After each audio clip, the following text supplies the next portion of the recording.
যেটার নাম হলো বাঁধাকপি ও ডাল বড়া দিয়ে মাছের ঝোল। চলুন বন্ধুরা দেখা যাক আমাদের এই রেসিপিটা বানাতে কি কি লাগছে।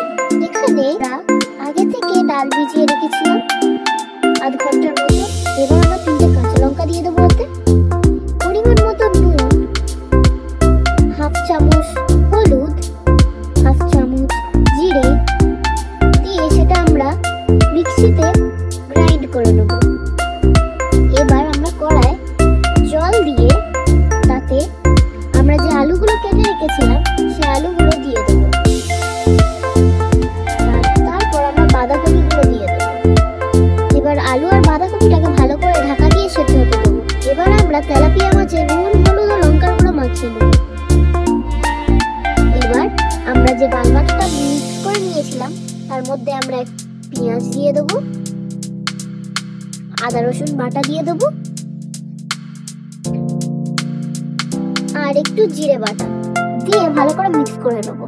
এবার যখন আমরা 30 মিনিট পর কড়ার ঢাকনাটা খুললাম তখন দেখলাম আমাদের আলু আর বাঁধাকপি ভালো করে সেদ্ধ হয়ে এসেছে।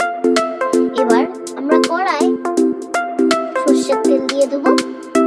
মাছগুলো এবার একে একে ভেজে নেব। এবার যে ডালের পেস্টটা আমরা মিক্স করে রেখেছিলাম সেটা আমরা তেলে দিয়ে দেবো। দেখুন বন্ধুরা কি সুন্দর আমাদের এই ডাল বড়াগুলো ভাজা হয়ে গেছে। এবার সেগুলো তুলে নিয়ে আমরা কড়ায় আবারও সরষের তেল দিয়ে দেবো, গোটা জিরে দিয়ে দেবো, তারপর একটু পেঁয়াজ কুচি। এবার পেঁয়াজে আমরা পরিমাণ মতো নুন দিয়ে দেবো, তারপর একটু চিনি দিয়ে দেবো। এবার আমরা আদা রসুন বাটা দিয়ে দেবো, দিয়ে ভালো করে নেড়ে নেবো। তারপর আমরা টমেটো কুচি দিয়ে দেবো। টমেটোটা ভালো করে সেদ্ধ হয়ে আসলে আমরা একটু হলুদ দিয়ে দেবো, তারপর একটু লঙ্কা গুঁড়ো। এবার এর মধ্যে আমরা একটু ধনে গুঁড়ো দিয়ে দেবো, দিয়ে ভালো করে মশলাগুলো মিশিয়ে নেবো। দেখুন বন্ধুরা আমাদের তরকারির কালারটা কি সুন্দর এসেছে। এবার এতে আমরা একটু জিরে বাটা দিয়ে দেবো।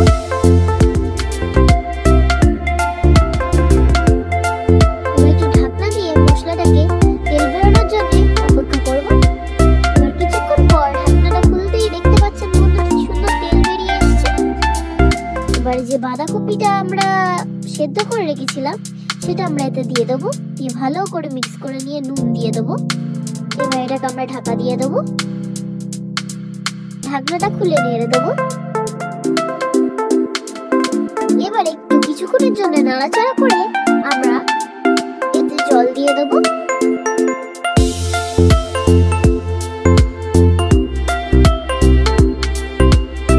এবার আমরা একটু ঢাকা দিয়ে 5 মিনিটের জন্য ফুটতে দেবো তরকারিটাকে।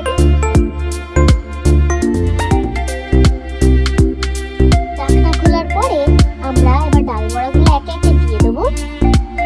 দিয়ে দেওয়ার পর কিছুক্ষণ ঢাকা দিয়ে আবারও আমরা একটু তরকারিটাকে ফুটতে দেবো।